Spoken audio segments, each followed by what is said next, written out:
खबर में खुशामदीद। मैं हूं आपका मेज़बान सईद काजी। नाज़रीन, पहले रन डाउन और फिर हमारे साथ बहुत अहम लोग हैं जिनसे ये जो आज का बहुत बड़ा मसला है, ईरान दुनिया जंग के ख़तरात में गिर रही है, तीसरी आलमी जंग की बातें हो रही हैं। पहले रन डाउन इसराइल और ईरान हमला क्या ये जंग एस्केलेट करेगी, पूरे रीजन को लपेट में लेगी, इस पर बात करेंगे। फिर मशरिक़ वस्ता में कशीदगी के सबब ऑयल की कीमतें, पहले दुनिया रिसेशन में है, एक इकनॉमिक विंटर में है, तो क्या फर्दर जो है वो it will slide into that. 6 जजेस के खत के मामले में नवाज शरीफ साहब का फिर फरीक बनने का फैसला है। फिर वो बकौल शख्स से कड़ाके तो नहीं निकालने जा रहे, क्योंकि कड़ाके निकलवाने वाले पीछे से गायब भी हो जाते हैं। और अपोजिशन जमातों की हुकूमत मुखालिफ तहरीक कामयाब होगी या नहीं। मेरे साथ मौजूद हैं, वकील साहब किसी तारुफ के मोहताज नहीं है, एक आलमी सहाफ़ी हैं, ईरानी सहाफ़ी हैं। थैंक यू वेरी मच वक़ार रिजवी साहब फॉर योर टाइम। बस से साथ होंगे ब्रिगेडियर रिटायर्ड फारूक हमीद खान, दिफाई तजिया निगार हैं। मैं पहले रिजवी साहब आपकी तरफ आता हूँ। सबसे पहले तो ये फरमाएं कि डू यू थिंक कि इट्स गोइंग टू एस्केलेट, ये एस्केलेट होगी? वी ऑल नो कि जो गवर्नमेंट है नेतान्याहू की, it is hanging by thread, तो ये वो अपनी सर्वाइवल के लिए can he take another risk, ये इसका ख़तरा मौजूद है वक़ार रिजवी साहब? उसका कहना 100% ऑब्वियसली काफ़ी मुश्किल है, मगर आपको भी पता होगा कि प्रेसिडेंट बाइडेन ने ऑलरेडी वार्निंग दे दी है इसराइल को कि the US would not support any further Israeli action against Iran और a full fledged war. Obviously वो भी कहने की बात है, अमेरिकन पॉलिटिक्स में पता है इजरायली लॉबी का काफ़ी बड़ा हाथ है, तो वो एक जगह अपनी बात सही है। जैसा आपने कहा, मगर yes, Netanyahu even with in Israeli politics is hanging by a thread, तो वो certainly will play a part in his calculations going forward. The fact that उसने carry out किया था ये attack ईरान के consulate पे Damascus में to begin with, वही था कि वो चाह ही रहा था कि ईरान को provoke किया जाए, मगर the Iranian response was very well calculated as well and quite, अगर हम सोचें तो was quite muted. So you rule it out, आप escalation को rule out कर रहे हैं कि Iran will not stumble into that blunder, is that right? जी, Iran has never really looked for a war, right? आप खुद उसकी पूरी एम्पायर की हिस्ट्री देख लें। Iran has never wanted to stumble into war. Sorry, Israel. I wanted to ask about you're talking about Israel. Okay. Israel, yes, Israel will, क्योंकि वो Israel लगता है आपको ये रिस्क लेगा? ले भी सकता है, बिकॉज जैसे मैंने कहा नेतन्याहू, और जैसे आपने भी मेंशन किया, Netanyahu is a very desperate man right now, तो उसकी support with in Israel has been waning for quite some time now, तो वो अपनी पॉलिटिकल करियर और पॉलिटिकल सर्वाइवल के लिए शायद जंग भी चाहे, मगर वो भी है कि he obviously needs the support of the rest of these Western allies who provide him arms and weapons, as well as, of course, a diplomatic cover at the places like the United Nations. The वो सब calculation मिला के will he be able to make such a decision? वो it's an open question at this time. हमारे साथ ही रहिए वक़ार रिजवी साहब। जनाब ब्रिगेडियर साहब, आपने ये बात सुनी, वक़ार रिजवी साहब की बात भी सुनी, और 33 साल में पहली दफ़ा हुआ कि पहले तो हौतीस की तरफ से या जो उधर हिजबुल्लाह जो है वो उनके साथ स्क्रिमिशेस चलती रहती थी, मगर फर्स्ट टाइम एक कोऑर्डिनेटेड इस तरह का अटैक, भले उसे सिंबॉलिक कहें भले कुछ कहें, but message was put across कि next time it will be ज़्यादा लीथल मिसाइल्स हैं ईरान के पास। तो क्या समझते हैं ये अमन की तरफ लेके जाएगा इस इलाके को, और जो अजाब गज़ा पर टूट रहा है उसमें कोई कमी आएगी इस अमल से? जनाब ब्रिगेडियर फारूक हमीद खान साहब। बिस्मिल्लाहिर्रहमानिर्रहीम, बहुत शुक्रिया सईद काजी साहब। देखिए, बात यह है, पहले तो हमें इस चीज़ को तस्लीम करना चाहिए और सराहना चाहिए कि एक ईरान ने as a great self respecting nation, उनकी एक self respecting leadership and the people, उन्होंने एक सही रिस्पांस दिया है जब उन पर जहरीत हुई है उनके दमास्कस वाले कॉन्सुलेट।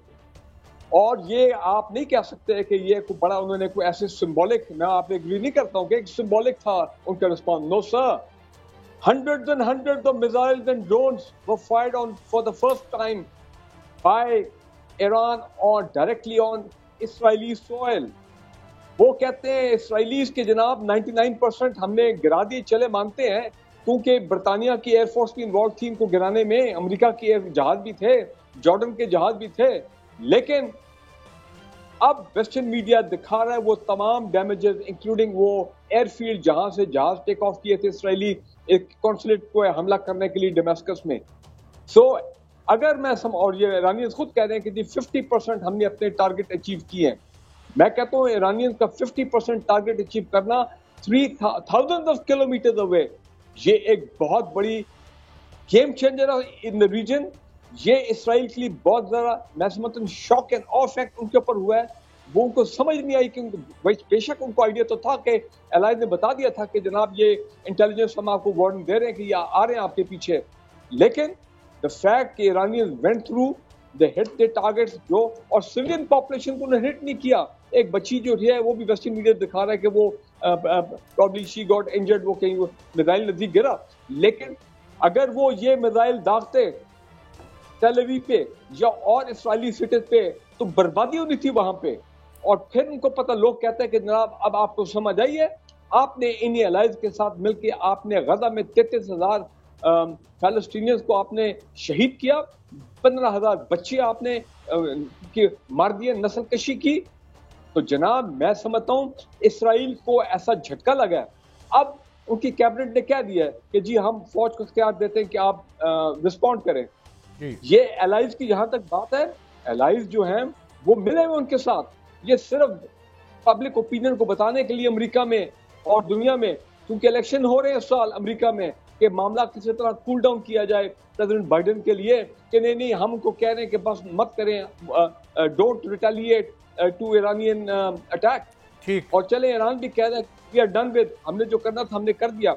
लेकिन जो इसराइली का तेवर है, जो उनको झटका लगा है, they have been badly bruised। ये 67 की वॉर और 1973 हम उल्टा हो गया था अरब वॉर का। यानी आप ये कह रहे हैं कि ये बहुत ही सक्सेसफुल था हर हवाले से, और इट वाज नॉट। मैं आता हूं रिजवी साहब, एक दो बातें, जी आप बात मुकम्मल कर लें। जी एक जुमला से चाहता हूं कि अब सिर्फ इंतजार इस बात का है कि कितने टाइम और फ्रेम में, ये जो टाइम फ्रेम में इसराइली जो है वो रिटेलिएट करते हैं, because their image has been very badly shattered. अच्छा, इसमें दो बातें आ रही हैं। मैं एनबीसी को देख रहा था, उनका एक थिंक टैंक एक हफ्ते की बात कर रहा है, कुछ साल की बात कर रहा है। वकार रिजवी साहब, दो बातें हैं मैं आपसे पूछूंगा। एक तो ये सीरियसली पहली दफा जो इनविंसिबिलिटी है या उसका नाकाबिल तस्खीर होना है जो बड़ा रासख था मुसलमान आबादियों में, और यह भी था कि मुसलमान हुक्मरान जो हैं वो कभी रिटेलिएट नहीं करेंगे, ज़बानी जमा तफरीक करेंगे, अंदर से दोस्तियां भी करते रहेंगे। ये कितना डैमेज हुआ है, और ये कहा जा रहा है कि $1 बिलियन खर्च हुआ है, $1 billion was spent to thwart and foil this attack. Your take on both of these points?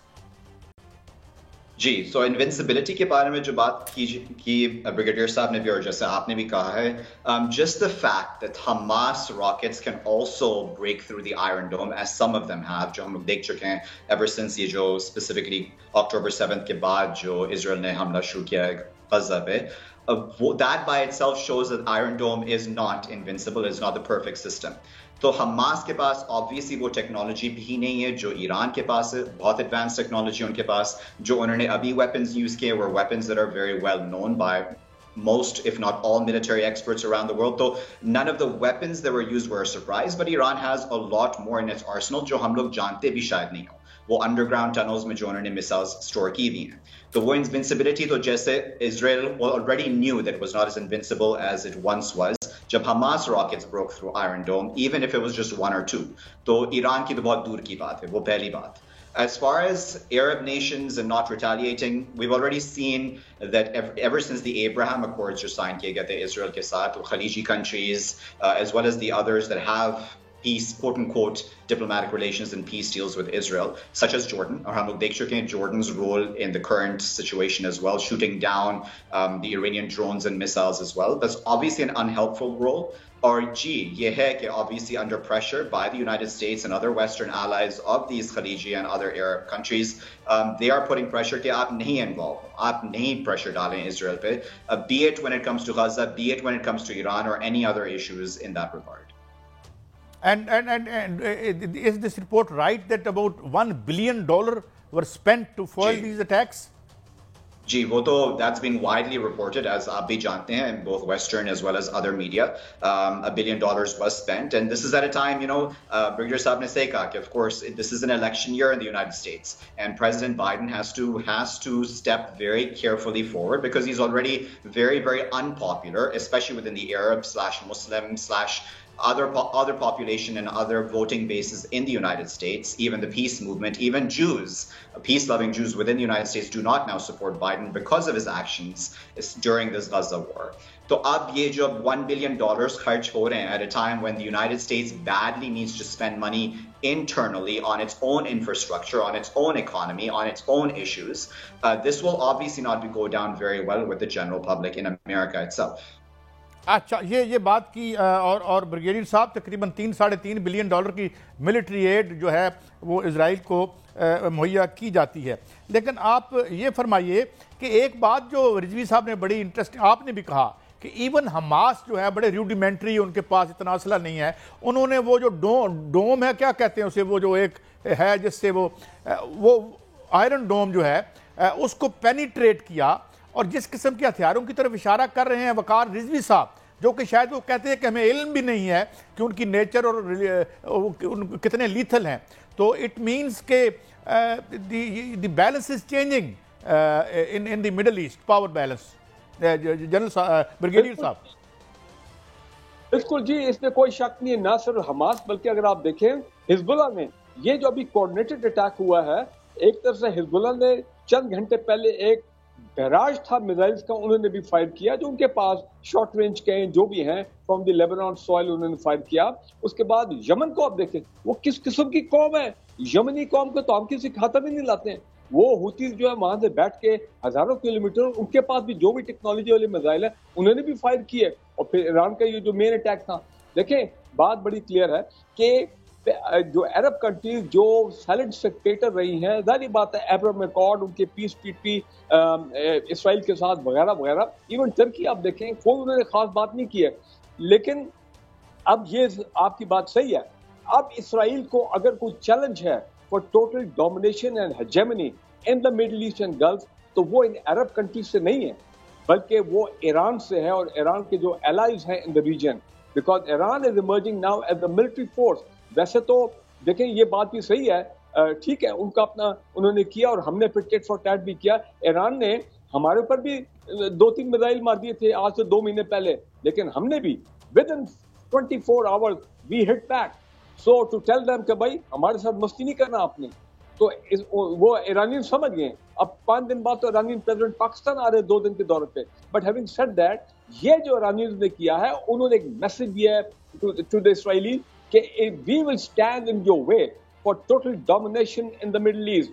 या भूल जाए कि आपको एक Middle East and Gulf is going to be a piece of cake for you. No sir, जो जिसको कहते हैं ना ग्रेटर इसराइल, जो उनके डिजाइन हैं, I think Iranians will be the biggest hurdle in the Israeli design. अमीर खान साहब, एक और डायमेंशन मैं आता हूं रिजवी साहब, टू थिंग्स। एक तो जो डील ऑफ द सेंचुरी हो रही थी, बहुत से हमारे इस्लामी ममालिक ने डिप्लोमेटिक अपने टाइज जो हैं, diplomatic ties were established, Now, don't you think all the rulers, Arab rulers, are on the back foot and they are scared of the public opinion which is heavily tilted towards Palestine and Iran? Is that right? जी रिजवी साहब, मैं रिजवी साहब से पूछता हूँ, फिर आपकी तरफ आता हूँ। जी रिजवी साहब। जी वो तो पहले दिन से ऑब्वियस था, जब Abraham Accords साइन भी हुए थे, we know that the Arab Street, कुछ जो polls, कोई rudimentary polls जो उस वक्त निकले थे, unofficial polls जो निकले थे, the Arab Street was not supportive of the Abraham Accords even then. तो अभी की बात तो बहुत डिफरेंट है, जब से ये वॉर शुरू हुआ है गजा पे, जो हमले शुरू हैं इजराइल के गजा पे। As far as what's happening right now, the Arab states are not just worried about public opinion, but they're also very worried about Iran, because Iran ने बहुत directly कह दिया कि if you allow your airspace to be used for firing missiles or other weapons at us, we will also attack you. We will also see you as an enemy state, an enemy at that moment. So all of the above really scares these Arab countries, especially आप समझ लें UAE का. UAE is literally across the waters. Iran can very easily attack the UAE if it comes to that. So all of these states have to move very sensitively and carefully because जैसे Brigadier साहब ने भी कहा है, Iran is a sovereign state just like any other and holds the right within international law to retaliate when it is attacked, and it will do so as we've just seen. अच्छा, brigadier साहब बड़ी अहम बात की वकार रिजवी साहब ने कि अगर जो नेबरिंग कंट्रीज़ हैं, ज़ाहिर है डायरेक्ट बॉर्डर तो नहीं है, बीच में जॉर्डन है या इराक है, तो वो कहते हैं आपको हम एनिमी स्टेट समझेंगे तो वहाँ तो अल्लाह माफ़ करे ये ऐसी सिचुएशन ना हो, वो हमारे इस्लामी भाई हैं, तो आयरन डोम तो खैर सिवाय इजराइल के किसी के पास नहीं, तो I hope restaurant would prevail. Brigadier साहब नहीं, आपकी बात सही है कि जो अरब स्टेट्स हैं जिनके एग्रीमेंट भी हुआ पीस एग्रीमेंट, या जिनका नहीं भी हुआ, इवन सऊदी अरेबिया, उनके जो भी आए हैं अपना बयानात वो बड़े होम्योपैथिक किस्म के हैं और बड़े moderate, softly worded, diplomatic worded कि जनाब रिस्ट्रेंट होना चाहिए, तहम्मुल से काम लिया जाए, एस्केलेशन नहीं होनी चाहिए, टेंशन नहीं होनी चाहिए और मामलात को आगे ना बढ़ाया जाए। लेकिन देखिए, आप ईरानियन कौम को शायद लोग समझते नहीं है, शायद वेस्ट भी पूरी तरह नहीं समझा कि वो एक बहुत ही खुददार किस्म की कौम है। वो बिल्कुल कभी बर्दाश्त नहीं करेंगे कि उनकी सवरनिटी पे, उनकी सिक्योरिटी पे, उनकी इंडिपेंडेंस पे कोई किसी किस्म का अपना जो है वो टारगेटिंग हो। आप देखें कितने साल से तो वो अंडर सैंक्शन जो है वो सर्वाइव कर रहे हैं, और इन्हीं सैंक्शन में अमेरिका की सैंक्शन और वेस्टर्न सैंक्शन, वो आप देखें उनको they are almost close to the nuclear program जो कि हम पढ़ते रहते हैं। So Iran is now a big military might in the region, और मैं समझता हूँ कि वो ओवरशैडो कर गया है ये बाकी अरब कंट्रीज को, जिनके पास ज्यादातर इक्विपमेंट जो है वो अमेरिकन इक्विपमेंट है, रशियन इक्विपमेंट है, पेट्रियट मिसाइल, और भी मैं नाम नहीं लेता हूँ, और भी ममालिक हैं गल्फ में जहाँ पे पेट्रियट मिसाइल और ये एयर डिफेंस का जो शील्ड है ये वहाँ पे डिप्लॉयड है। सो ईरान ने मैसेज दिया है, डोंट मेस विद अस, हमारे साथ मैस अप ना करें, because we are capable of, अगर हम 3000 किलोमीटर दूर इसराइल को टारगेट कर सकते हैं, तो इर्द गिर्द के जो लोग हैं अगर वो बदमाशी करेंगे, शरारत करेंगे और हमारी सॉवरेनिटी के, हमारी सिक्योरिटी के मफादात के खिलाफ बात करेंगे, तो Iran will not spare them. लेकिन एक अच्छी बात है, ईरान ने इसको, पाकिस्तान का भी रोल बीच में है कि हमने ईरान और सऊदी अरेबिया के दरमियान जो मुफाहमत कराई, जो एक पीस एग्रीमेंट आपके अंडरस्टैंडिंग डेवलप होगी, मेरे ख्याल उसमें पाकिस्तान का बड़ा रोल था, और ये this is very good for the region. तो लिहाजा मैं नहीं समझता कि कोई मौका आएगा कि ईरान जो है वो इन छोटे ममालिक जो गल्फ में है उनको पड़ जाएगा, नहीं, आई डोंट। ठीक है वकार साहब, this is no more a unipolar, you know, यहाँ पे चाइना भी है, China is there emerging power, then we have ex-Soviet Union or Russia. So, and they are very close to Iran, as you know, what the investments in Chabahar and all that. तो उनका क्या role होगा? What will be their role in case they will all out support देंगे? They will support or back Iran? वकार रिजवी साहब? Again, China has always been a very smart player, because China, or Russia, don't know actually, I will say, because they have very good relations with the rest of the Arab countries in the region as well. So they're playing very, very smart diplomatically. जो Chinese statement आया, आपने पढ़ा भी होगा, very, very neutral statement, calling for restraint as well. The Russian statement, specifically when it comes to President Putin, has been more supportive of Iran in the sense that he has acknowledged the right of Iran to defend itself, which is actually quite a massive thing for him to say, because like वो जैसे हम लोग सोचते हैं कि he has relations, and Russia has relations, I should say, with the rest of the Arab world as well, which has not made such statements, at least as of now. So that is a slight bit of a shift. मगर behind the scenes जो हो रहा होगा वो obviously we cannot know. Yes, जैसे आपने कहा वो allies हैं, ईरान के साथ, Damascus के साथ, and with other allied countries of or friends of Iran. So what may be happening behind the scenes is probably a lot more support, but yes, also calling for restraint. कि अब जो आपने कर लिया, ये drones और missiles जो आपने send किए, you've sent the message. Let's now leave it here. जैसे ईरान का statement आया भी था, the United Nations, कि we consider this chapter closed essentially. Just मैं paraphrase कर रहा हूँ. तो I think that is something that is Russia and China appreciate and would want this to remain closed now. They want the end of this issue. Farooq Hamid साहब, एक तो Saudi वजीर भी आ रहे हैं और ईरानी सदर भी बहुत जल्द दौरा कर रहे हैं, तो do you think Pakistan has any role to play in this to resolve the situation और वट एवर? इसको कैसे देखते हैं इन दो दौरों को, फारूक हमीद खान साहब? देखिए, पाकिस्तान के सऊदी अरब के साथ आपको पता बहुत क्लोज ताल्लुकात हैं, बहुत ही गहरे ताल्लुकात हैं, और खासकर सऊदी अरब की सिक्योरिटी, उनकी डिफेंस और ये तमाम मामला। और मैंने कहा ईरान और सऊदी अरब के दरमियान जो मीडिएशन हुई है, रिप्रोशमा हुआ, उसमें हमारा भी बड़ा रोल रहा है 1.5-2 साल पहले। तो यकीनन पाकिस्तान दोनों लीडरशिप जब यहाँ आएंगी, उनके फॉरेन मिनिस्टर तो शायद आज आ गए हैं, और ईरानी प्रेसिडेंट बाद में आना चंद दिनों बाद, तो यकीनन Pakistan will also follow the same policy, क्योंकि हम नहीं चाहेंगे कि ऐसे हालात हो जाए कि ईरान तो अगर ये कोलिशन मिलके हमला करते हैं, वैसे तो वो कह रहे हैं अमेरिका और ये सारे कि नहीं जी आप इसराइल को कि आप रिस्ट्रेंट का मदार करें, लेकिन अंदर के खाने they also want Iran to be sorted out. तो अगर वो इस किस्म की कोई जाहिरियत होती है ईरान पे, तो Pakistan they can be the next door neighbour, Pakistan पे उसका स्पिल ओवर इफेक्ट कोई ना कोई तरीके से आएगा, and we don't want that. Why? Obviously because पूरा इलाका डिस्टेबलाइज हो जाएगा, और पाकिस्तान इस वक्त कोई पोजीशन में नहीं है। हम अपनी इकोनॉमी के टर्न अराउंड कर रहे हैं, हमारे यहाँ पॉलिटिकल इंस्टेबिलिटी को हम हालात ठीक करने की कोशिश कर रहे हैं।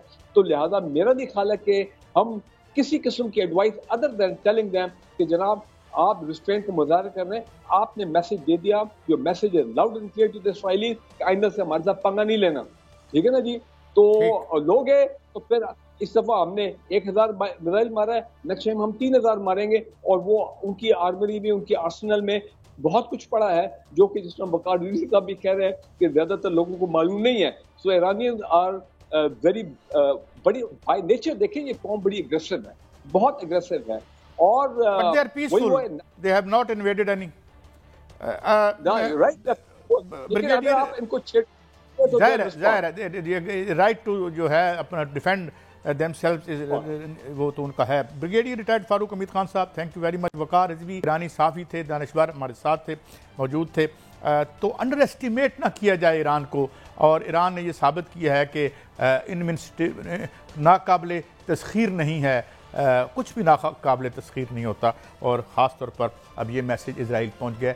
अब हम बात करेंगे कि पहले इकनॉमिक विंटर मौजूद है, जंगें लगी हुई हैं, उधर भी लगी है यूक्रेन में, इधर भी ख़तरात हैं, बढ़ते चले जा रहे हैं। हमारे साथ मौजूद होंगे डॉक्टर खाकान नजीब, उनसे हम पूछेंगे कि इस कॉन्फ्लिक्ट को इफ़ ये एस्केलेट करती है कि दुनिया की मैशत और हमारी मैशत पे, हम क्योंकि मैशत भी हमारा भी अजाब है, इस पर क्या फ़र्क पड़ेगा। एक ब्रेक के बाद हमारे साथ रहिए।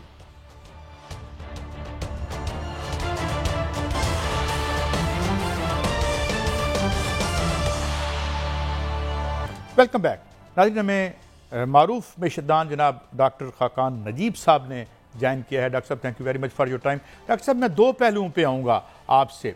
एक तो ये लगता है या गलत लगता है मुझे कि जो डाउन टर्न है और माशी जवाल के जो ज़माने हैं, वो जंगें ज़रूर उनके साथ आ जाती हैं। हमने माजी में देखा, फर्स्ट सेकंड वर्ल्ड वॉर में 1930s का हमने रिसेशन देखा और बड़ी वो जंग हुई। तो क्या ये उसका आउटकम है? इस पर मैं पहले, और अगर ये वॉर एस्केलेट करती है खुदा न खास्ता, तो क्योंकि Netanyahu is unpredictable, he can कुछ भी कर सकता है वो अपनी सर्वाइवल के लिए, तो आप कैसे देख रहे हैं in case God forbid it escalates, तो वर्ल्ड इकोनॉमी और पाकिस्तान पे क्या असर पड़ेगा? बिस्मिल्लाहिर्रहमानिर्रहीम। देखिए, पहली तो बात यह है कि उम्मीद ये करते हैं, और उम्मीद अच्छे की करनी चाहिए, कि इस वक्त जो ईरान ने रिटेलिएट किया आफ्टर जो डमास्कस में इंसिडेंट हुआ उनकी एम्बेसी पे, और उन्होंने कहा कि हमने ये कंक्लूड कर दिया है जो भी उन्होंने मिसाइल अटैक किया। लेट्स होप कि better sense prevail on both sides. और एक इसकी इंडिकेशन जो अर्ली आई है वो ये है कि ऑयल जो कि सुबह $91 के करीब ट्रेड कर रहा था, ब्रेंट, वो इस वक्त $89 से नीचे चला गया है। सो जो मार्केट्स ने परसीव किया है वो ये किया है कि ये कॉन्फ्लिक्ट जो है ये कंटेन हो गया है, और फर्दर एस्केलेशन जो है वो उसके जो प्रोबेबिलिटी है इट इज लेस देन इस प्रोबेबिलिटी कि there will be escalation. So that's how the markets are looking at it. Markets best जज होती हैं how these conflicts and geopolitics plays out, but geopolitics has affected markets for a long term। आप देखें Ukraine का, देखें अब यहाँ पे देखें, सो ये एक ऑन गोइंग चीज़ है। और फिर ऑफ कोर्स आप पैलेस्टीन और जो वहाँ पे चल रहा है उसको भी अलहदा नहीं कर सकते। ऑयल $82 से 91 चला गया था and it's come down beyond 80, below 89। हमारा सबसे ज़्यादा जो हिट होती है वो ऑफ कोर्स ऑयल से होती है। अगर $10 बैरल ऑयल चेंज होता है तो सालाना की बुनियाद पर $1 अरब हमें एक्स्ट्रा देना पड़ता है कंसिडरिंग जो हम इंपोर्ट करते हैं। तो हमारी ये सबसे बड़ी हिट है। अभी भी बढ़ा हुआ है $8-9 कंपेयर टू जो प्राइसेस आज से 2-4 माह पहले थी। तो इसको इस नज़रिए से देखें। ऑफ कोर्स दूसरी चीज़ जो अफेक्ट होती है वो हमारी एक्सपोर्ट्स हैं, बिकॉज अमेरिका को भी यूरोप को भी GSP प्लस स्टेटस है हमारे पास।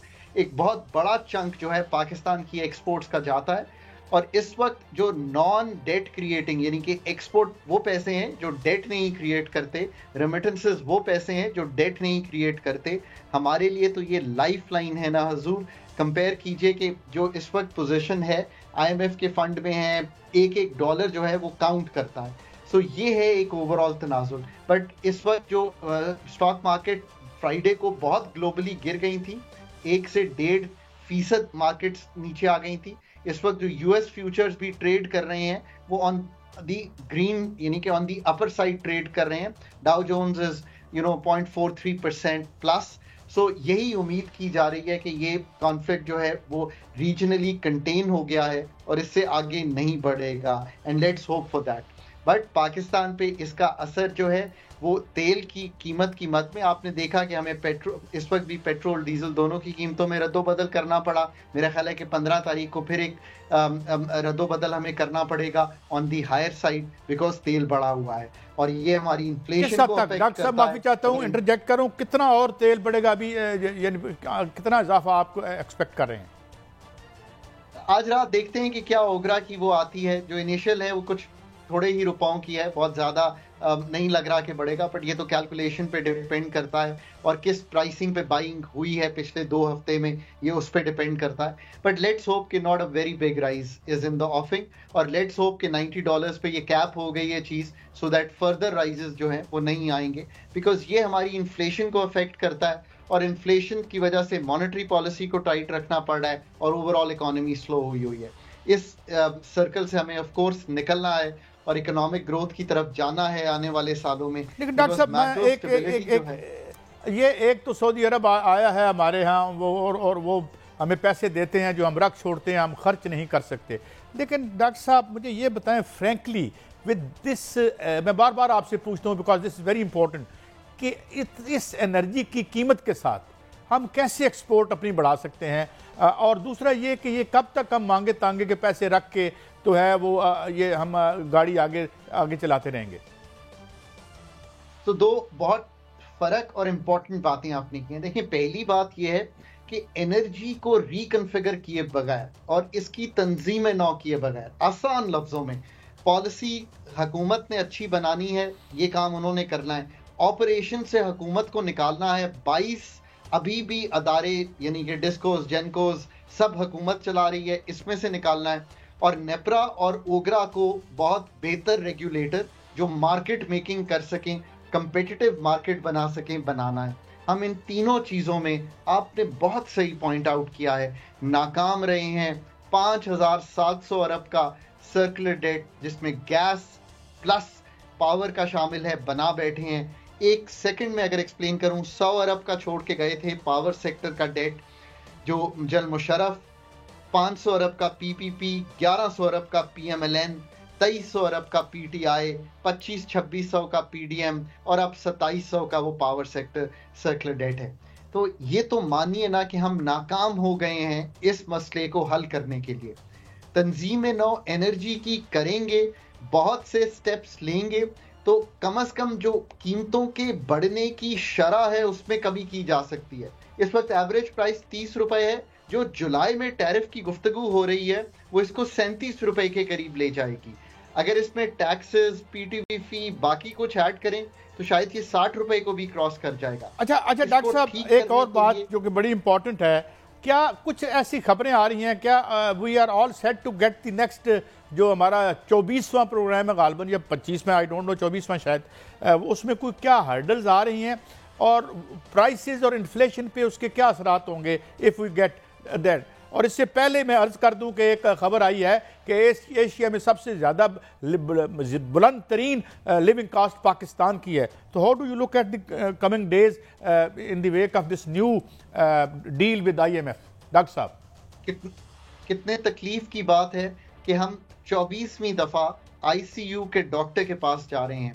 मेरे अब्बा की उम्र 93 साल है, वो ज़िंदगी में एक बार ICU में गए हैं, तो उन्होंने कोई तंदुरुस्त डाइट खाई होगी, कोई वज़न घटाया होगा, कोई एक्सरसाइज की होगी।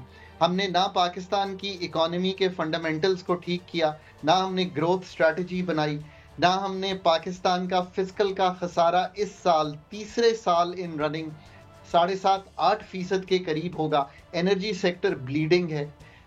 कहने का मकसद ये है कि IMF का 24वां है, आपने दुरुस्त फरमाया, प्रोग्राम जिसके लिए कोशिश कर रहे हैं।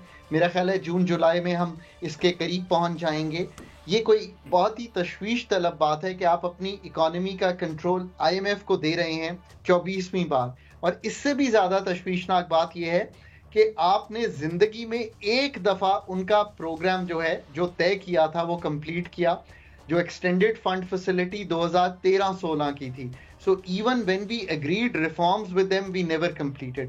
अब वक्त वो आ गया है कि जो सऊदी अरेबिया के साथ अमली जामा पहनाना है FDI को, उसके लिए एक इम्प्लीमेंटेशन फ्रेमवर्क तैयार करें।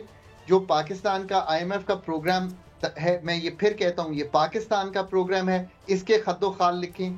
Please build a competent team together in your की इकोनॉमिक मिनिस्ट्रीज, ताकि वो ये सब काम कर सकें। अभी अच्छा डॉक्टर साहब, एक और इम्पॉर्टेंट बात जो कि आम आदमी की आवाज़, आम आदमी की बात करें, शराइत जो हैं, कंडीशनैलिटीज़ जो हैं, उसमें एक और बहुत कुछ है।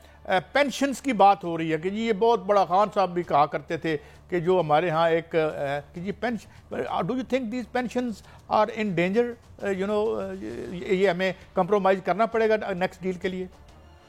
आप यकीन कीजिए, एक वाक़या आपसे रिलेट करता हूँ। मैं फाइनेंस डिवीजन की टेबल पर था, तो मैंने एक दिन ये कहा कि 250 अरब पेंशन्स का बिल हो गया है। मेरे ख्याल 2011-12 की बात है। ये आने वाले 5-6 साल में 500 अरब हो जाएगा और फिर इतना बढ़ जाएगा कि ये हमारे लिए मुश्किल पैदा करेगा। आज 803 अरब रुपए का पेंशन का बिल है हमारा, यानी कि करीबन 2.5-3 अरब डॉलर का। जो पेंशन्स इस वक्त वादा वहीद की गई हैं, वो तो कॉन्स्टिट्यूशन गारंटी करता है वो उनको मिलेंगी। ये डॉक्टर साहब, ये तमाम इदारों का है या ये एक इदारों का या किसी सेक्शन का है? ये तमाम फेडरल एम्प्लॉइज की पेंशन जो है उसकी बात की जा रही है, पर प्रोविंसेस इससे अलहदा हैं और बहुत बड़ा बिल है उनका।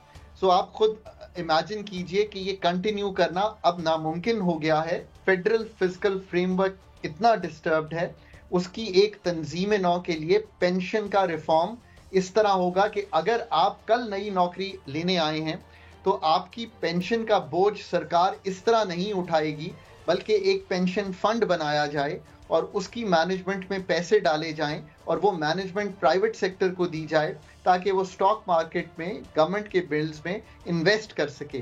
पर अभी तो कंप्लीट बोझ ना आपका, सिर्फ आपकी स्पाउस का। It is always a great pleasure to have you on the show. वक्त बार सामने नाज़रीन आ जाती है, बड़ी अहम बातें डॉक्टर साहब कर रहे थे, मगर ये जो पेंशन का मामला है इसमें मैं इतना ही अर्ज़ करके ब्रेक लूँगा। ये जो 17 से 23 बिलियन डॉलर की हम इशराफिया पालते हैं, क्या हम उसे हाथ नहीं डाल सकते?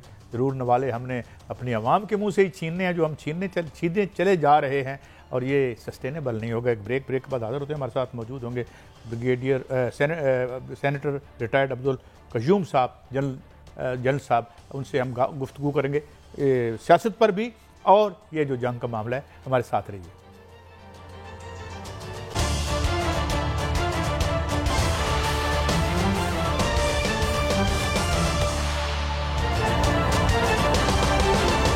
वेलकम बैक नाज़रीन। हमारे साथ मौजूद हैं senator general Abdul Qayyum. Sir, thank you very much general साहब आपके टाइम का।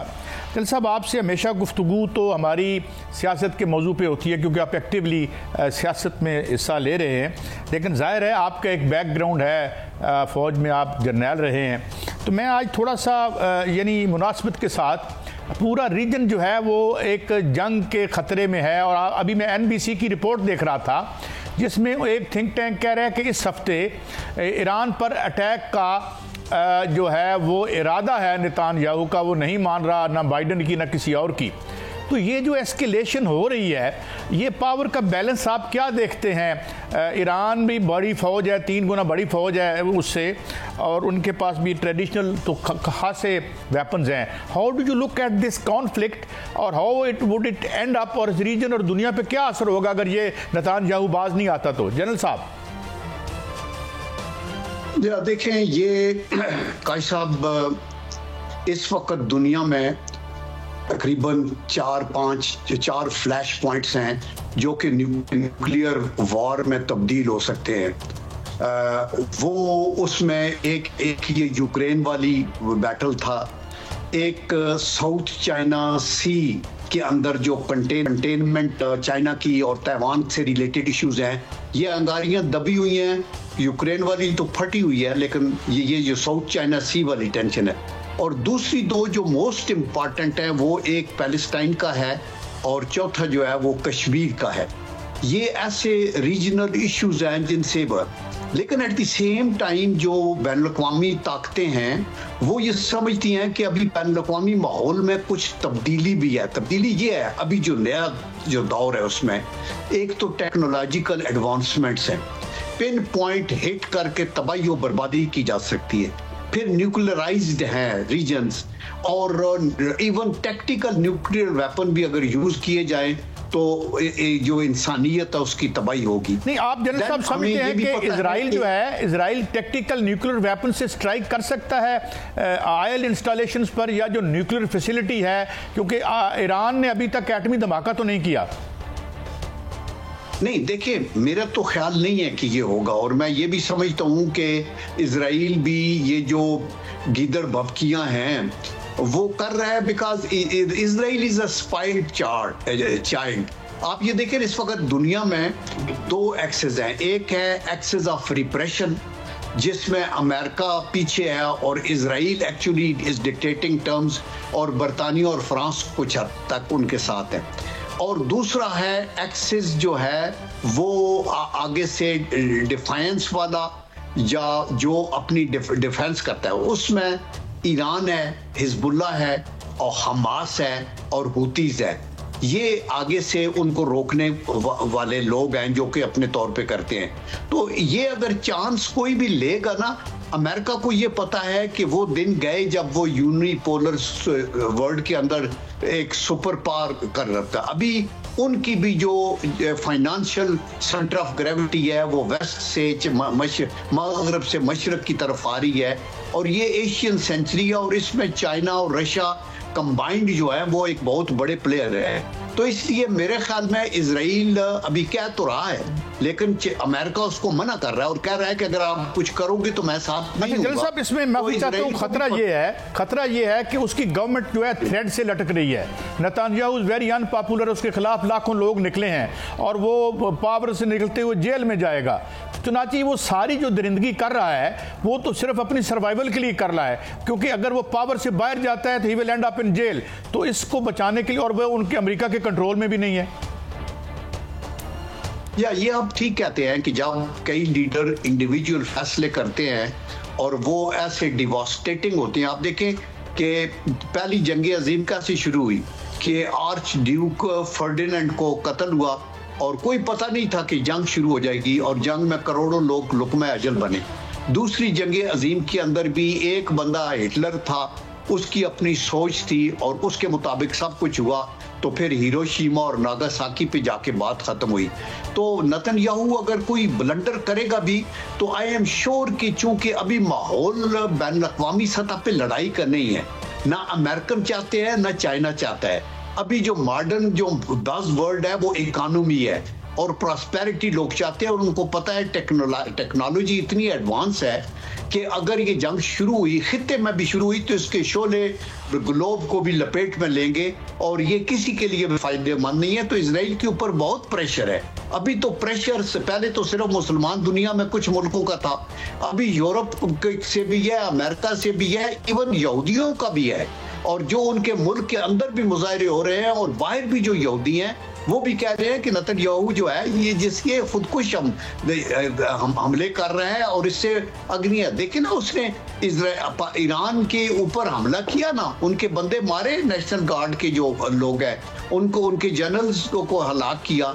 तो आफ्टर ऑल आपने एक खुद वायलेशन की, और ईरान का ये राइट था कि वो आर्टिकल 50 के तहत के यूनाइटेड नेशन का कि उनको राइट टू डिफेंस है। जलील साहब, मैं इस हवाले से लास्ट क्वेश्चन, फिर मैंने पॉलिटिक्स पे बहुत इंपॉर्टेंट बात करनी है। जो रवायती, अगर खुदा ना खास्ता हो, हौसीज हैं या हौतीज हैं, उधर हिजबुल्ला है, इधर है, और मैंने पढ़ा है कि बड़े डेवास्टेटिंग बैलिस्टिक मिसाइल्स हैं ईरान के पास which can deal a very serious blow in case of any risk या हमाकत अगर करता है। ये बात दुरुस्त है? ये नेतान्याहू, ये बात दुरुस्त है? या देखिए, ये बात इस हद तक दुरुस्त है। ये जो एक्सेस ऑफ रेजिस्टेंस है ना, जो आपने बात की है, ईरान है, हिजबुल्ला है, हमास है और हूतीज हैं, ये अगर इनकी दीवार के साथ पीठ को लगा देंगे, और ईरान एक मुल्क ही नहीं है, एक सिविलाइजेशन है और उनकी अपनी एक तारीख है, और उनके ऊपर अगर आप इस तरह की बात करेंगे कि उनको टोटल सफा हस्ती से मिटाने के लिए आप अपने अमल जारी रखेंगे, तो as a last resort they will take any step जो कि वो समझेंगे कि जरूरी है। तो इसलिए इजराइल को चाहिए कि इजराइल का जो कद काट है और जो इसकी जोग्राफियाई पोजीशन है दुनिया में, वो तो मैग्नीफाइंग गिलास लगा के देखना पड़ता है कि इजराइल कहाँ है, और उसके पीछे जो एरोगेंस है वो अमेरिकन टेक्नोलॉजी की है, और वो है तो वेस्ट को भी चाहिए। जलील साहब, टू पुट इट ब्रीफ, हम इस ताकत की ऑपरेशन शॉक एंड ऑ में लिमिटेशंस देख चुके हैं, जो इराक पे हमला किया था और फिर क्या बना। मैं जलील साहब थोड़ी सी सियासत की तरफ आता हूँ। एक खबर आ रही है कि मियाँ साहब, ये जो पार्लिमान में भी अब कहा जा रहा है कि 6 जजेस के लेटर को जो है वो उस पर डिस्कशन होगी, अपोजिशन कह रही है। दूसरी तरफ लगता ये खबरें ये आ रही हैं कि मियाँ साहब भी इस हवाले से शायद अदालत में जाएँ। इससे पहले आपको याद है मियाँ साहब को जो है वो ऐसे मेरे ख्याल में मिसगाइड किया कि जी कड़ाके निकाल लो मियाँ साहब। आपको याद है कड़ाकों वाली शख्सियत होती थी, तो मुड़ के देखा तो सारे गायब थे। डू यू थिंक कि मियाँ साहब वुड ब्लंडर इनटू दैट कि अपनी अब हुकूमत के खिलाफ जाएं? नहीं, देखिए बात यह है कि अदालत में तो ये 6 जजों वाला मसला ऑलरेडी है ना, ये तो अभी गया हुआ है, और आई एम श्योर कि पूरी कौम इसकी आउटकम को देख रही है। और हम बहसियत पाकिस्तानी पार्टियों से ऊपर उठ के भी बहसियत ऑनरेबल सिटीजन ये सोचते हैं कि जजेस पे प्रेशर तो बिल्कुल नहीं होना चाहिए, और अगर इनके ऊपर प्रेशर आया है तो जजेस की अपनी अथॉरिटी है कि वो उसके ऊपर मोटो एक्शन लें और लोगों का करें। आप अपने मामलात को हल किए बगैर आप ऊपर की किसी अदालत में जायज़ और नाजायज़ उसके ऊपर जाना चाहते हैं तो वो ठीक नहीं है। तो अभी चूंकि ये सब जुडिस है और सुप्रीम कोर्ट के पास इसकी सारी सिचुएशन है, और उन्होंने अपने तौर के ऊपर इसको सही एनालाइज भी किया है और कर रहे हैं, तो मेरे ख्याल में आई डोंट थिंक सो कि मियां साहब इसके अंदर कूदेंगे। लेकिन ये काज फॉर वरी, जनरल साहब, ये गवर्नमेंट जो है खुद मियां साहब की अपनी गवर्नमेंट है, तो ऑनेस्ट गवर्नमेंट पे आ जाएगा। और ठीक है, जुडिशरी में सब जुडिस भी है, लेकिन पार्लिमान सुप्रीम है। तो अगर ये आप जानते हैं मैं इसकी सेंसिटिविटी क्या है, तो don't you think it might end in another conflict that used to have been marring the our political culture, जिस तरीके से अब एस्टैब्लिशमेंट की एक सिलसिला है इस मुल्क में, तो ये एक ब्लंडर नहीं होगा? नहीं, देखिए ब्लंडर तो कोई नहीं, ऐसे पॉइंट ये है कि सियासतदान सोच समझ के कोई ना कोई स्टेप उठाते हैं, एंड आई एम श्योर कि अगर पार्लियामेंट ने इसके ऊपर डिस्कशन करना चाहिए तो पार्लियामेंट सोवरन है, वो डिस्कशन करे। उसके अंदर आउटकम में वो कोई एग्जेक्टिव एक्शन तो नहीं लेते, लेकिन वो ये देखते हैं कि लीगल पोजीशन क्या है, लॉ रिफॉर्म्स की कोई जरूरत है, कोई रूल्स को बेहतर करना है, गवर्नेंस में हमने क्या स्टेप्स उठाने हैं, तो उसके ऊपर वो हुकूमत को डायरेक्ट करेंगे और उसके मुताबिक वो स्टेप होगा। लेकिन आई एम श्योर कि इस इशू को, ये इंपॉर्टेंट इशू है, और चूंकि एक ब्लेम लगा है एस्टेब्लिशमेंट के ऊपर और उसके सबूत होने चाहिए, उसको आपको सब्सटेंशिएट करना होगा कि कैसे हुआ, क्या हुआ। और अगर वो लोग जिनके ऊपर खुद इंक्वायरियां हैं वो इसको आगे लेके चलेंगे तो फिर मसाइल होंगे ना, और फिर वो भी रॉन्ग फोरम के ऊपर आप लेके जाएं। जो चीज़ आपके अपने हाथ में है उसको अपने हाथ से हैंडल करना चाहिए और उसके मुताबिक को उनको चलना चाहिए था।